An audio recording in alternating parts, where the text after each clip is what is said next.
Chapter 9. Seminole Wind. 3 nights later, the Golden Serpents put their plan in motion. The Bayou Butchers had been getting too comfortable. At the old river shack they used as a hangout, a run-down place called the Rusty Nail, about 6 miles downriver, Sly had come up with the plan after too many whiskeys. He looked at Jesse and Ruby across the table and simply said, "Y'all always saying you want to do more than just serve drinks. Here's your chance."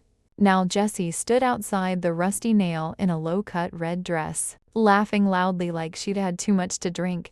Ruby was right beside her, twirling her hair and flirting with 2 of the butchers standing guard by the door. Inside, the place was loud and smoky. 4 Bayou Butchers sat around a table playing cards, bottles of whiskey scattered everywhere. Jessie sauntered in first, hips swaying, flashing a bright smile. "Well, damn," she said, loud enough for the whole room to hear. "I ain't never seen such handsome men in one place before." One of the butchers, a big bearded man named Cutter, grinned wide.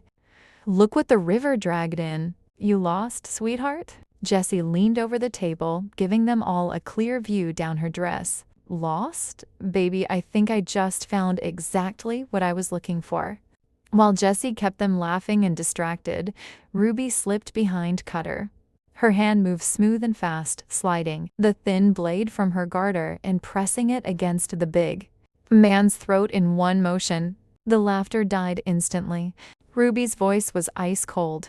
"Don't nobody move." At that exact moment, the front and back doors flew open. Cole, Sly, Isaiah, Nightwater, and Lucas stormed in with guns drawn. Sly's gold tooth flashed as he raised his revolver. "Evenin', fellas. We heard y'all been talking about us." Cutter's eyes went wide, the knife still tight against his neck. Jessie gave him a sweet, deadly smile and whispered in his ear, "You boys really should be more careful who you let flirt with you." Nightwater stood beside Cole, bone-handled knife already in her hand, dark eyes scanning every man in the room. Cole's Arctic blue eyes locked on Cutter. "You threatened the wrong people," he said quietly. "Now it's time to pay." The room went dead silent. Sly let out a low chuckle. "Girls, you did real good.